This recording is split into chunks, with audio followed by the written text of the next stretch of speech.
Welcome to a short tutorial which is going to take you through the benefits of using live events over team meetings in 365. The first thing to point out is that live events are not included in the more common 365 plans. If you want to use live events, you or someone in your organisation will need to have an E1, E3 or E5 licence, which has a small additional cost. So why would you want to spend more money on having this feature? Let's look at some of the key benefits.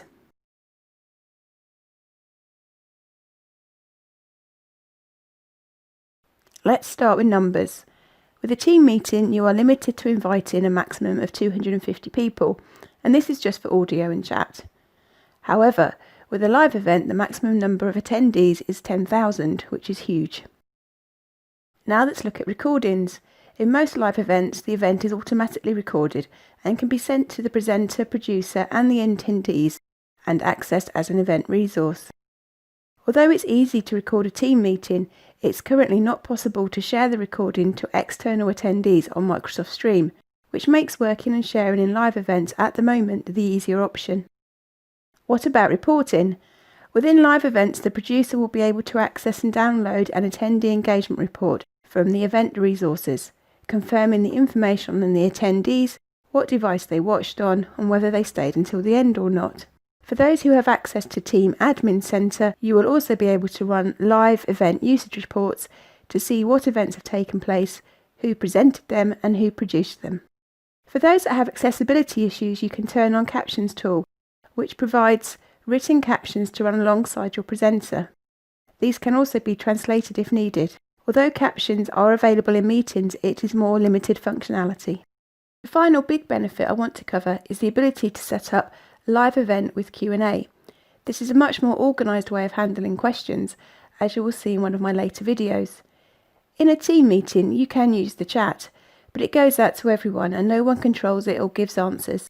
In live events, it is much more organised, with the producer or the presenters being able to review questions and publish them if appropriate. So now you know more about the benefits of using live events, let's take a look at how to create one. So in the team calendar, click on the drop down and select New Live Event. Complete the title field.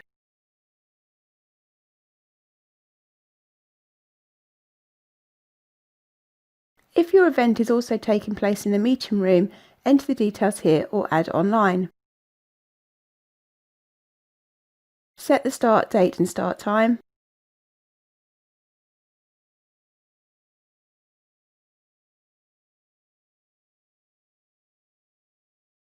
Set the end date and end time.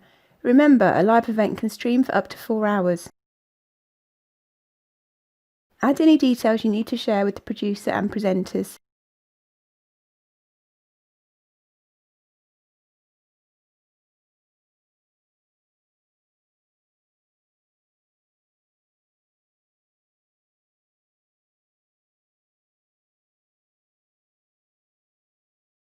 Invite other key people to your event. Enter their name for the people within your organisation or the full email address for external guests. Set which role you want each person to take, producer or presenter. Click Next to continue. Now we can set the permission levels for this event. People and groups mean that you can invite specific people to the event and only those people will be able to join it.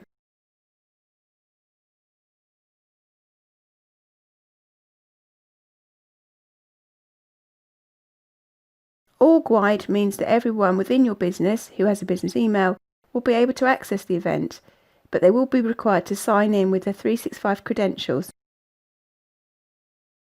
Public means that anyone who has the link will be able to join the event, with or without a 365 account. The link can also be forwarded to other people. Next, you need to decide how the event is being produced and what is being included. Check or uncheck the options for a recording to be available to the producer and the presenters, which means they will be able to download it for up to 180 days. Check or uncheck the options for recording to be available to the attendees. This means any attendees will be able to return to the live event in their calendar and review the recording for up to 180 days or until the producer has deleted it. Captions. This is currently greyed out on my device, but this can be set up to allow captions to be generated in up to 6 languages. If you don't have this option, you will need to speak to your IT administrator or Teams administrator to have it switched on. Check the attendee engagement report in order to be able to receive information on who attended the event and how long they attended the event for. Check the Q&A option if you want to open a formal Q&A feature in this live event. The producer will be able to control how this runs in the event. If your business works with external conference facilities, you will need to speak to your IT administrators to set these up for you. If you think your attendees may struggle to sign in or access the live event, you can provide a bespoke URL here where they can find help, rather than just being presented with Microsoft standard help files. Copy and paste the web page you want to send people to instead if you are using this feature. Click Schedule to continue. If you're ready to send out the invitations to people, click Get Attendee Link to put the link in your clipboard, ready to paste into an email or CRM system. The event is all set up, so click Close to add it to your calendar and send out the invitation to the producer and presenters. So that's an introduction to Team Live events and why you might want to use them.